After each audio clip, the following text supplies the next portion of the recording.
नमस्ते मित्रांनो, ज्योत्स्ना रेसिपीमध्ये आपले खूप खूप मनापासून स्वागत आहे।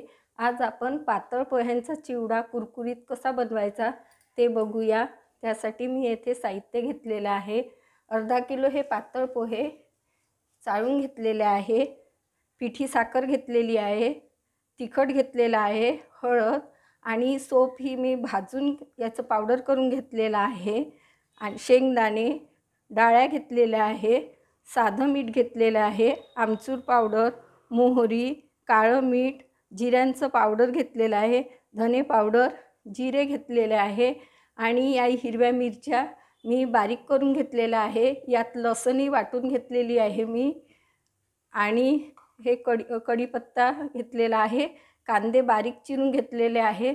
चला तर मग चिवडा बनवण्याच्या प्रोसेसकडे वळूया। खूप स्वादिष्ट चिवडा बनतो हा। या प्रोसेसनी बनवाल तर गॅसवर मी घमेलं घेतलेलं आहे गरम करायला। घमेलं थोडं मोठंच घ्यायचं म्हणजे आपल्याला काय होते ढवळताना त्रास होत नाही। आता मी यातनं पोहे घालते आणि मीडियम हीटवर पोहे आपल्याला छान कडक येईपर्यंत भाजून घ्यायचे आहे। पोहे भाजणं ही चिवड्यातली महत्त्वाची प्रोसेस आहे। पोहे हे भाजलेच गेले पाहिजे। मी पोहे हे चाळून घेतलेले होते आणि थोडा वेळ उन्हात ठेवलेले होते। तुम्हालाही शक्य असेल तर तुम्ही थोडा वेळ उन्हात ठेवू शकता। त्यामुळे काय होतं की आपल्याला भाजायला जास्त वेळ लागत नाही आणि चिवडा छान कुरकुरीत बनतो। या प्रोसेसनी तुम्ही चिवडा बनवाल ना तर कोणताही दुसरा मसाला टाकण्याची गरज लागतच नाही आपल्याला। खूप छान चिवडा बनतो हा। आता मी हे भाजून घेते। मीडियम हीटवर गॅस ठेवायची। आपल्याला 10 मिनिटं लागू शकतात। माझ्या चॅनलवर नवीन असाल तर सबस्क्राईब करायला विसरू नका।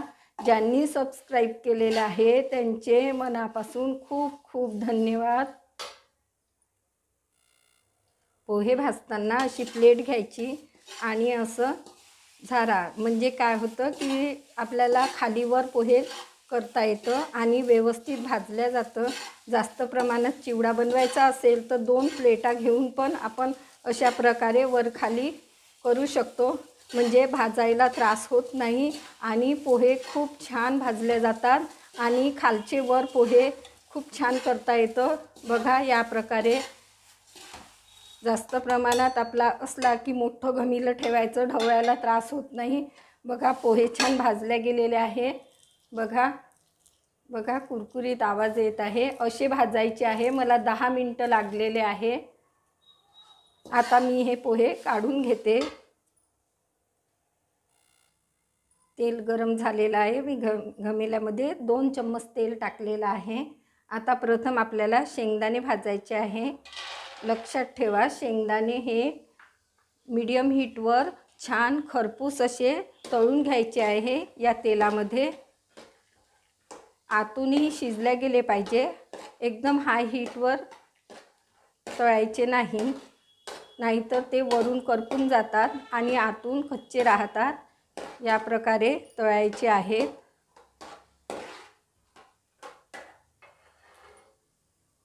बघा शेंगदाणे तळून झालेले आहे। असा तडतड आवाज आला की समजायचे तळून झालेले आहे। मी आता हे काढून घेते। बघा शेंगदाणे तळून झालेले आहे। आपण तुम्हाला आवडत असेल तर खोबऱ्याचे काप पण तुम्ही तळू शकता। माझ्याकडे मुलांना आवडत नाही म्हणून मी टाकलेले नाही आहे। आता तेल गरम झालेलं आहे। 1 चम्मच मोहरी घालूया। मोहरी तडतडल्यानंतर जिरे घालायचे आहे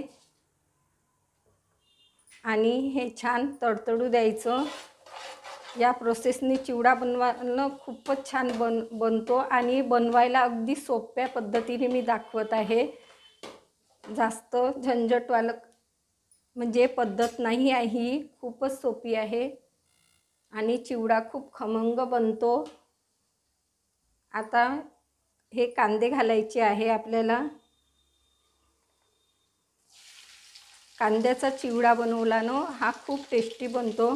काही जण तेलामध्ये तळून घेतात परंतु तेलात तळल्यामुळे सर्व अंश तेलामध्ये चालला जातो. आपण लसूण वगैरे सगळं तळलं तर अशा प्रकारे बनवून बघा, तर खूपच छान चिवडा बनतो, टेस्टी एकदम. कांदे घातले, आता मी कढीपत्ता पण घालून घेते. याच वेळेला घालायचा आहे कढीपत्ता. आणि हे कांदे आपल्याला कच्चे ठेवायचे नाही आहे. याला छान काळपट कलर येईपर्यंत तळून घ्यायचं. कच्चे राहिल्याने चिवडा नरम येऊ शकतो, म्हणून हे छान तळून घ्यायचे आहे. कांदे आणि कढीपत्ता बघा शिजत आलेला आहे. आता या वेळेला आपल्याला हिरव्या मिरच्या आणि हे लसूण आपण हे बारीक करून घेतलेलं होतं मिक्सरमध्ये, ते घालायचं आहे. यामुळे असे घातलं की नाही तर लहान मुलांना प्रॉब्लेम जात नाही आणि हे बारीक होऊन चिवड्यामध्ये मिक्स होऊन जातं. मी कांदे थोडा वेळ उन्हात वाळत घातले होते. तुम्हालाही शक्य असेल तर थोडा वेळ कांदे तुम्ही चिरून उन्हात वाळत घालायचं. आणि महत्त्वाचं म्हणजे ह्या मिरच्या आणि हे लसूण हे सगळं मिश्रण छान व्यवस्थित शिजलं पाहिजे. शिजलं नाही तर चिवडा पण नरम येतो आणि चवीतही फरक पडतो. ही महत्त्वाची प्रोसेस आहे. अगदी याला छान मीडियम हीटवर शिजवून घ्यायचं. बघा मिश्रण छान शिजलेलं आहे. आता यावेळेला आपल्याला हळद घालायची आहे आणि धने पावडर, जिरे पावडर 1-1 चम्मच घेतलेला आहे मी या चमच्यानी. आणि हे भाजलेली सोप 1 चम्मच, तिखट घेतलेला आहे 1 चम्मच घेतलेला आहे, पण मी एवढं घालणार नाही कारण की आपण मिरच्या टाकलेल्या आहे, म्हणून मी अर्धा चम्मचच टाकत आहे. अंदाज घेऊन घालायचं. काळं मीठ आणि हे साधं मीठ मी अर्धा चम्मच टाकत आहे. चवीपुरतं मीठ घालायचं आणि हे छान ढवळून घ्यायचं. आता यावेळेला आपल्याला ह्या डाळ्या घालायच्या आहे. या तुम्हाला आवडत असेल तर तुम्ही तळून घेऊ शकता, पण ह्या भाजलेल्याच फुटाण्याच्या असतात म्हणून मी ह्या तळत नाही. या अशा घातल्याने खूप छान टेस्ट लागते. तळायची काही गरज वाटतच नाही त्याला. आता मी शेंगदाणे घालते आणि हे मिश्रण छान आता आपल्याला मिक्स करून घ्यायचं आहे. ढवळून घ्यायचं.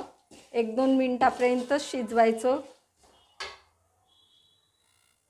बघा मिश्रण छान शिजलेलं आहे. आता यावेळेला आपल्याला पोहे यात घालायचे आहे. पोहे बघा आपले हे चिमले पण नाही, खूप छान पोहे कुरकुरीत झालेले आहेत, एकदम छान. आता आपल्याला मिक्स करून घ्यायचं आहे. गॅसची फ्लेम मंदच ठेवायची मिक्स करताना. मस्त चटपटीत चिवडा तयार होतो. बघा मस्त चिवडा तयार झालेला आहे. आता यावेळेला काय करायचं आपल्याला, यावरून आमचूर पावडर वरून घालायचं आणि पिठी साखर घालायची. हे वरून घातल्यामुळे काय होतं की प्रत्येक पाकळ्यांना ह्या पोह्यांच्या व्यवस्थित लागतं हे मिश्रण. आणि साखर ही शेवटी घालायची. गॅस बंद करून द्यायची आणि शेवटी ही पिठी साखर घेतलेली आहे मी 2 चम्मच आणि आमचूर पावडर 1 चम्मच. आता काय करायचं, याला छान असं ढवळून घ्यायचं. खालवर व्यवस्थित सगळ्या भागाला लागलं पाहिजे. या प्रकारे बघा आपला कुरकुरीत चिवडा तयार झालेला आहे. चला तर मग सर्व करण्याच्या प्रोसेसकडे वळूया. बघा मसाल्याचा चिवडा तयार झालेला आहे. मी साध्या चिवड्याची रेसिपी माझ्या चॅनलवर अपलोडेड आहे. त्याची लिंक मी डिस्क्रिप्शन बॉक्समध्ये देऊन देते. ती तुम्ही बघू शकाल। कशी वाटली तुम्हाला माझी पद्धत? नक्की ट्राय करा आणि कमेंट्स करून कळवा मला। माझी रेसिपी आवडली असेल तर माझ्या चॅनलला सबस्क्राईब करा, व्हिडिओला लाईक करा, आपल्या मित्राशी शेअर करा। पुन्हा भेटूया अशाच नवीन रेसिपीसोबत। तोपर्यंत मस्त राहा, खुश राहा, आनंदी राहा, हेल्दी राहा आणि नवीन नवीन पदार्थ बनवून खात राहा। धन्यवाद।